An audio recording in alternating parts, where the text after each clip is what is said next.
Donc, bonjour Emmanuel. Bonjour. On se retrouve durant ce festival dédié aux films d'animation.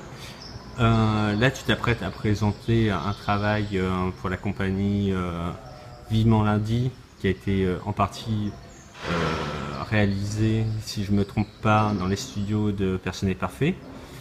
Est-ce que tu peux nous en parler un petit peu davantage de ton parcours, enfin de parler davantage de toi, de ton parcours, comment t'es arrivé chez Vivement Lundi, qu'est-ce qui t'attire dans la marionnette, et voilà. Ok. J'ai commencé par faire des études aux Beaux-Arts à Rennes. Je suis sortie diplômée en sculpture, mais à ce moment-là, à Rennes, n'existait pas de studio d'animation. Et donc, j'imaginais pas en faire. Et c'est arrivé quelques années après. Les studios ont commencé à exister peu à peu. Et j'ai proposé un sujet qui s'appelait La mutation du mouton carotte. Et le film ne coûtait pas grand-chose à faire, donc on a pu le réaliser avec très peu de moyens. Et ça s'est bien passé pour lui.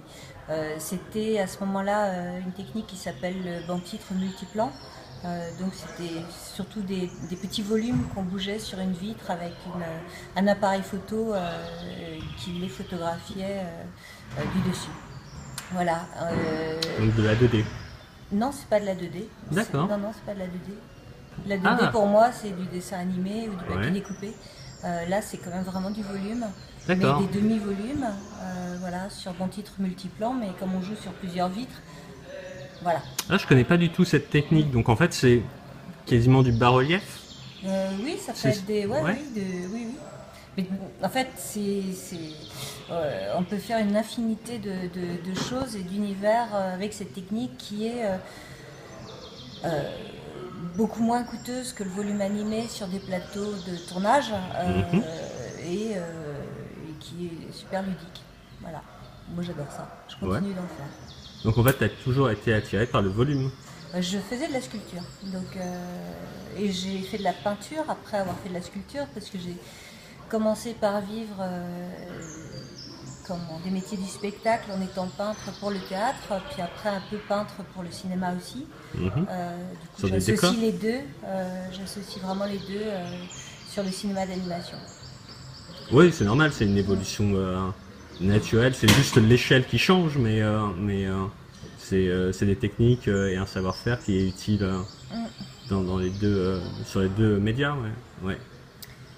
Voilà, et puis après, j'ai porté pendant assez longtemps un film qui s'appelle Lucide, qu'on a pu réaliser, qu'on a pu produire entre 2004 et 2006. Ça a été un peu énorme, c'était coûteux, il y avait des marionnettes très complexes parce qu'il s'agissait d'insectes qui disaient le texte de Corneille. Du coup, j'ai imaginé des insectes qui soient comme vêtus de costumes de théâtre, voilà, mais qui reprenaient beaucoup de l'aspect velouté des insectes véritables et qui disaient les vers de Corneille avec la cruauté qu'on soupçonne aux insectes.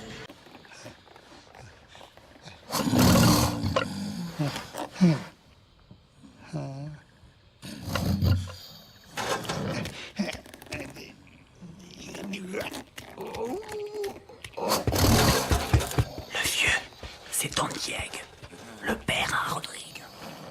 Le costaud, c'est le comte. Et c'est le père à qui? C'est le père à Chimène. De Chimène. Qui n'a pu l'obtenir ne la méritait pas.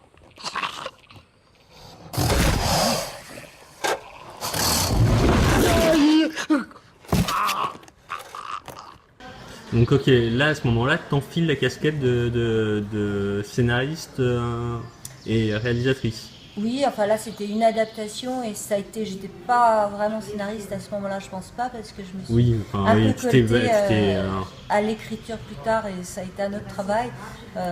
Corneille avait fait beaucoup le travail, donc j'avais une idée très forte qui était cette adaptation avec des insectes et du coup j'ai pu réussir à faire mon adaptation à partir du texte de Corneille, voilà, mais non c'est pas si simple d'écrire. Tu dis ça parce que tu dis que tu t'es frotté à l'écriture par la suite. Ce que j'ai écrit aussi pour de la série, et puis que j'ai porté différents projets de courts-métrages qui se sont pas toujours faits, et que tout ça est difficile. C'est un apprentissage. Je pense que j'ai quelques compétences, mais c'est aussi un apprentissage et je ne l'avais pas fait. J'ai pas fait une école où j'écrivais. On ne nous demandait absolument pas d'écrire quand j'étais aux Beaux-Arts. J'ai jamais fait que peindre et faire de la sculpture. Du coup, je n'avais pas écrit depuis le lycée. Non, c'est un travail. C'est un travail. D'accord. En ce moment, tu as un nouveau projet. Hein. J'ai un projet pareil que je porte depuis presque aussi longtemps que le temps que j'ai porté le CID. C'est très long. Et voilà, j'attends les résultats des contributions CNC. Les fameuses. Donc il se fera ou il se fera pas en fonction de ça. Ouais. Tu peux nous en dire un peu plus sur... Non, j'attends j'attends de savoir si se fera ou pas. Et après, j'en parlerai. Mais je veux bien parler par contre de Dorothy que je viens de terminer. Enfin, que je suis en cours de finition. Ouais. Pour Vivement Lundi, voilà. Donc ça, c'est l'adaptation d'albums jeunesse écrits par Yves Cotten. Et parmi les albums, il y en avait un qui s'appelait Dorothy la vagabonde, que Jean-François Lecor à Vivement Lundi, avec Mathieu Courtois, m'ont demandé d'adapter et de réaliser. Donc, d'accord. Je devais réinventer de nouveaux personnages sur la base de ceux d'Yves Cotten, imaginer leur univers, et puis voilà, je me suis beaucoup amusée. Ouais. Donc tu as imaginé aussi bien l'univers de la fiction que l'univers graphique. Enfin, tu as dû interpréter l'univers graphique des livres pour les rendre en volume. Oui, carrément, oui, parce que c'était impossible de reproduire tel quel, et ça n'aurait pas eu beaucoup d'intérêt de reproduire tel quel les vaches de Yves Cotten qui sont très bien dans leurs livres.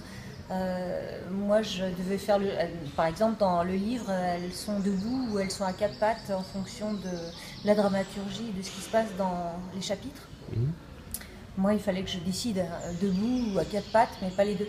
Ouais. Et comme j'ai eu le droit de, de les mettre debout, je les ai habillés de robes parce que l'idée du film, l'argument du film traite beaucoup de l'allure des vaches et de l'acceptation de l'autre, et il y a un petit côté un peu chippie de petite fille de cours de récré, donc les robes leur convenaient tout à fait bien dans ce contexte. Attends, on voulait pas te faire de la peine. On a été trop bêtes. J'étais trop jalouse que les oiseaux t'apportent des cerises. Oh, moi, je te trouve très belle avec ta mèche sur les yeux. Moi aussi. C'est vrai? Ouais. Donc tu as eu une certaine liberté, quoi. Total. Ouais. Total. Et Yves Cotten, l'auteur, est passé me voir sur le tournage et ça l'éclatait. Enfin, il s'est amusé aussi de voir la liberté que j'avais pu prendre avec son univers. Super. C'est top. Donc c'est finalement, après une expérience un petit peu compliquée sur tes précédents projets, finalement tu commences à prendre goût à cette... J'ai pas perdu goût jamais, simplement les films qui sont des films commandés sont des films qui se font assurément, alors que les films que l'on porte sont des films plus difficiles à faire produire, parce qu'il faut convaincre, parce qu'il faut tout faire. Oui, enfin quand je disais prendre goût, c'est te sentir de plus en plus à l'aise dans cet exercice qu'est l'écriture. Oui, enfin, ça fait... Oui, ouais. En même temps, tu t'es toujours senti... je sais pas dire. Je trouve très difficile d'écrire pour de la série.